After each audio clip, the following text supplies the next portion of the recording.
안녕하십니까. 비뇨기약 TV 이용입니다. 동료 의사 선생님들한테서 비뇨기과 약물을 사용한 다음에 어떤 다른 임상 증상이 나타나는데 이것이 비뇨기과에서 처방한 약물 때문에 나타난 증상인가, 이런 것들을 종합해서 특히 이제 이비인후과 선생님들이나 아니면 신경과 선생님들께 이제 의뢰돼서 진료를 받으신 그 내용이 조합되어서 연구 논문으로 이제 제출된 내용이 있어서 오늘 한번 보고 말씀을 드리겠습니다. 제일 많은 것이 이제 어지러움증 관련된 비뇨기계 약물에 관한 이야기인데요. 제일 많은 것이 이제 어지러움증, 코가 막힌다든지, 두통, 또 입이 마른다든지, 구강이 건조해지는 거, 여러 가지 이제 증상들을 환자들이 호소해서 3차 병원이나 이제 다른 이비인후과, 신경과 선생님들이 비뇨기계 약물들의 2차적인 증상을 조사해서 보고한 내용이 있습니다.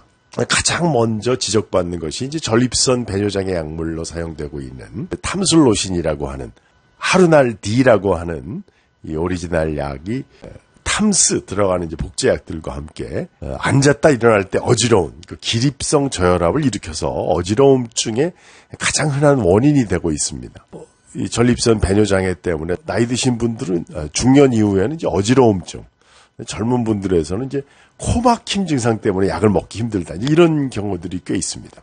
그래서 이제 비뇨기계 약을 중심으로 두 번째 다른 증상을 동반하는 약물 중에 대표적인 것이 항콜린제처럼 과민성 방광에 대한 약들이 입마름증이 있습니다. 여러 가지 내가 약을 먹고 있는데 목이 마르다, 입이 자꾸 마른다, 구강 건조증이 있다. 그러면 이제 비뇨기계 약물 중에서 항콜린제 같은 약들을 복용하고 있는지 비뇨기과 선생님한테 한번 점검할 필요가 있는 것이, 요즘에 이제 신약들이 베타3 작용제라고 하는 베타 작용제들은 입마름증을 이제 줄였기 때문에 약을 교체할 수도 있고, 용량을 또 줄인 약들도 나와서 중노년층에서 배뇨장애 약물을 쓸 때 입마름증은 많이 이제 개선할 수 있는 방법들이 있다는 것을 또 오늘 말씀을 드리고 싶습니다. 세 번째로 이제 의뢰되는 것이 바로 이 야간 빈뇨, 자다가 깨는 거에 대해서 그 항이뇨 호르몬 데스모프레신이라는 약제를 우리나라에서 처방을 많이 하는데요. 이것도 이제 요즘에 저용량이 있어서 많이 안전해졌다 하지만 사실은 어지러움증 중에서 혈중 내 나트륨 농도가 낮아지는 저나트륨 혈증과 동반된 어지러움증, 특별하게 나타나는 증상이 이제 어지러움증이기 때문에 이 어지러움증을 많이 보시는 이제 신경과 선생님이나 또는 이비인후과 선생님들이 어지럽다 그러시면 먼저 이제 비뇨기과 약 뭐 드시냐, 이거부터 물어보시게 되었다는 거죠.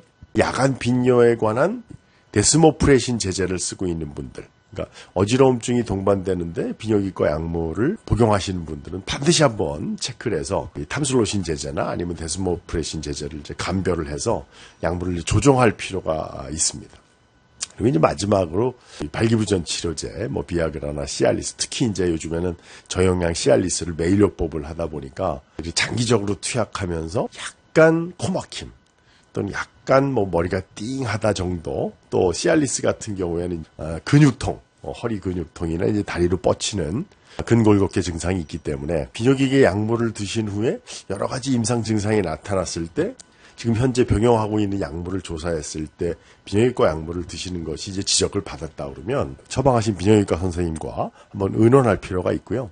심혈관계 약물과 이제 병용하면서 이런 부작용이 나타나는 경우들이 있기 때문에 반드시 이제 중복 체크도 해야 되고, 또 하나는 장기간 드셨을 때 이런 부작용이 나타나는 것보다는 최근에 어떤 종류의 약을 바꿨을 때 특별하게 어지러움증이나 코막힘이나 또는 얼굴이 홍조가 나타났다든지 입마름이나 이런 여러 가지 이제 임상 증상이 나타나면 최근에 교체한 약이 있었으면 그 처방하신 선생님과 한번 꼭 확인해 보시고, 심혈관계 약이나 비뇨기과적인 약물도 한번 그 영향이 있는지 검토를 한번 해야 되겠습니다.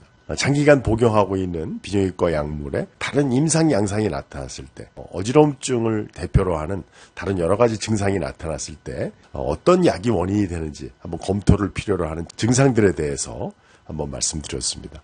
비뇨기약 TV 이용이었습니다.